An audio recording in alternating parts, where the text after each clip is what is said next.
What's up, Jared here? Today we have the weekly set review of Monday Night Raw. They kicked the show off with Becky Lynch. Becky Lynch coming out, pretty much just saying she's the new women's world champion. She's going to be a great champion defending. She was interrupted by Liv Morgan. Liv Morgan came out. She goes, "You should be thanking me. If it wasn't for me taking out Rhea Ripley, you would never had this rematch, pretty much of you getting the title, and you eliminated me and took out me. So I'm coming for your title." And the Nia Jax music hits. Before Nia Jax even says anything, Liv Morgan's like, "Before you can say anything, I accept your challenge if you're going to challenge one of us."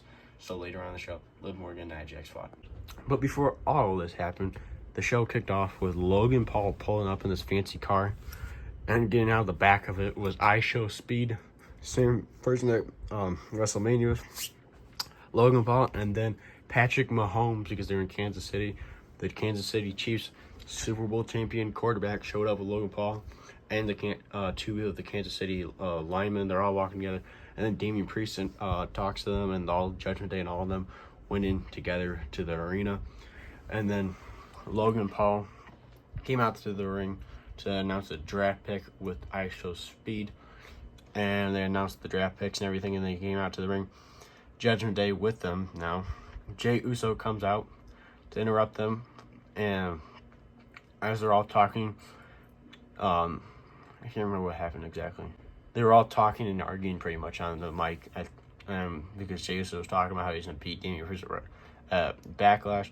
Logan Paul then goes to Patrick Mahomes, who's in the front row right behind commentary, and gets his 3 Super Bowl championship rings, goes back to the ring, goes to punch Jey Uso. Jey Uso dodges it, gets out of the way, and he rocks JD McDonough in the head with the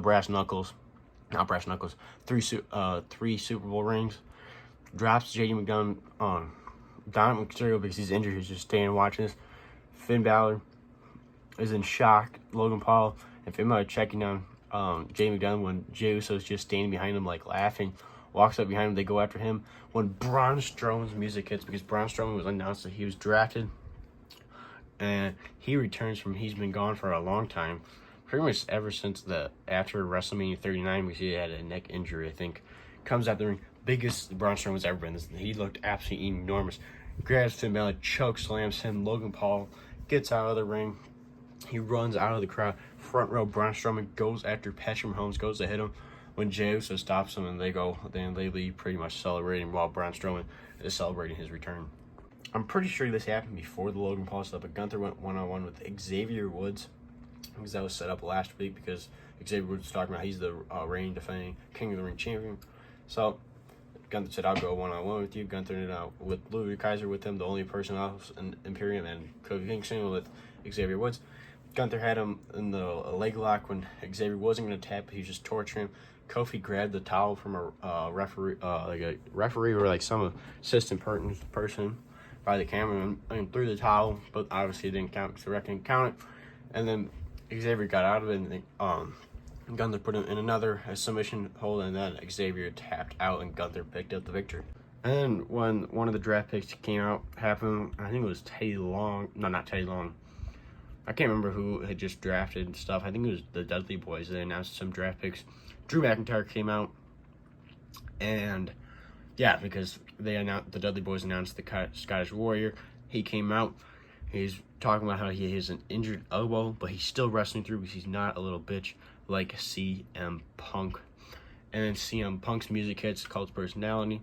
No CM Punk, and Drew McIntyre's like, "Yep, that's right, CM Punk. He's afraid. He's not coming back." And then you start hearing CM Punk yelling, cut my music," and he's up in one of the skyboxes talking to Drew McIntyre from all the way up there, and saying like, "Well, if you don't be a little bitch and come up here and confront me." So pretty much calling out Drew McIntyre, and Drew McIntyre goes on a goose hunt trying to find CM Punk. Then Sami Zayn and Bronson Reed went one-on-one for the Intercontinental Championship. This match was pretty good, going back and forth and everything. Sami was looking to win when out of nowhere Chad Gable attacked him. Sami Zayn attacked Chad Gable before that. Backstage, Chad Gable ended into a disqualification. Then Bronson Reed ended up laying out both Sami Zayn and Chad Gable, and then holding up the Intercontinental title above his head. I feel like this is leading to a triple threat match at some point. After that match, CM Punk's music hits, and he comes out to the ring, sits down in the ring. Before his music hits, Drew McIntyre finds the skybox he was in, kicks down the door, and finds just a CM Punk picture autograph, and then CM Punk's music hits. He comes down to the ring, sits down like how he did for the pipe bomb, talking about how he's almost completely medically clear, but when he is, he's going to make Drew McIntyre's life a living hell. Then Liv Morgan and Nia Jax went one-on-one, while Tiffany Stratton was sitting in the front row as well. And this match was pretty boring and everything. Liv Morgan hit like a power bomb from the top rope of Nia Jax onto the ring. And then as Tiffany Stratton was sitting front row, Naomi attacked her, so they ended up brawling all over the place, almost getting involved. But Nia Jax like kicked one of them. And no Bayley or anything, because last Friday, Bayley, Naomi, Tiffany Stratton, and Nia Jax were all brawling. So that's why Nia Jax kind of attacked him. But Liv Morgan ended up taking advantage of that.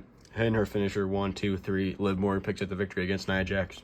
Then Austin Truth defended the World Tag Titles against Alpha Academy. Before this, Chad Gable told Alpha Academy, cannot fail. You got to win me some tag titles. And Austin Truth ended up hitting the skull-crushing Truth when Miz goes to hit the skull-crushing finale, and R-Truth grabs his head and he has a DDT kind of a thing. It's called the skull-crushing Truth, which Michael Cole informed me when he was talking about that on commentary. I didn't even know that existed, but it might be a new move they came up with, which was pretty cool. But they hit it on Tozawa. I don't have the Tozawa figure, so I just used Otis, but Miz and R-Truth, Austin Truth, retained the tag titles.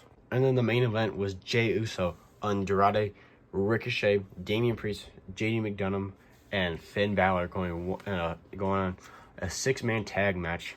This match was pretty good. Honestly, I'm going to say this right now. This without like Jey Uso against the Judgment Day, because Andrade and Ricochet are wrestling a lot for like the first 5 minutes of the match, and then they did this crazy flip out of the ring, and they didn't do anything the rest of the match. Jey Uso taking out JD McDonough. Then he took out Finn Balor. Then he's going one-on-one with Damian Priest, and they're beating the whole hell out of each other. Jey Uso goes to the top rope for the Samoan Splash, but Damian Priest grabs him for a chokeslam, and JD McDonough pushes him off the top rope, like trying to help Damian Priest, but he fails. Damian Priest gets mad at him, pushes JD McDonough off the ring ropes, like ring apron, and then Jey Uso super kicks, takes out Damian Priest. He goes over the top rope, and then Finn Balor gets in. Not Finn Balor. Was it Finn Balor? No, not Finn Balor. JD McDonough ended up getting in the ring. And Jey Uso ended up hitting a spear, Samoan Splash, 1, 2, 3. Jey Uso picks up the victory. Andrade, Ricochet, and Jey Uso won, beating the Judgment Day. This main event was decent.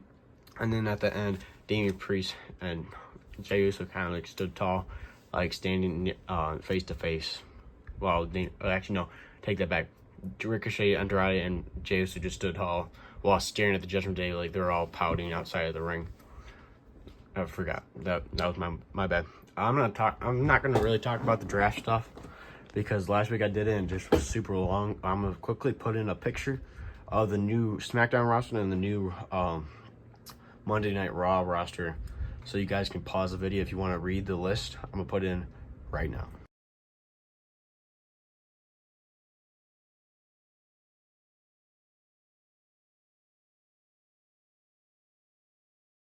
Okay, so that was the list. That was the new rosters and everything. The only thing I'm really upset about is that Cody's no longer going to be on Raw. I always look forward to Monday seeing Cody Rhodes on Raw and everything.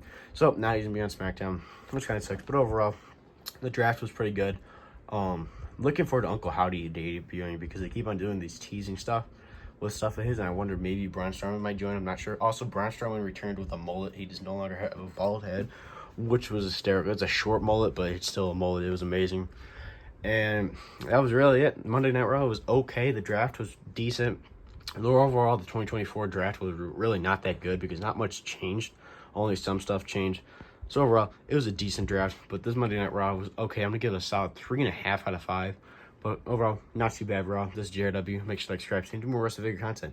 And I still can't believe Braun Strowman finally returned.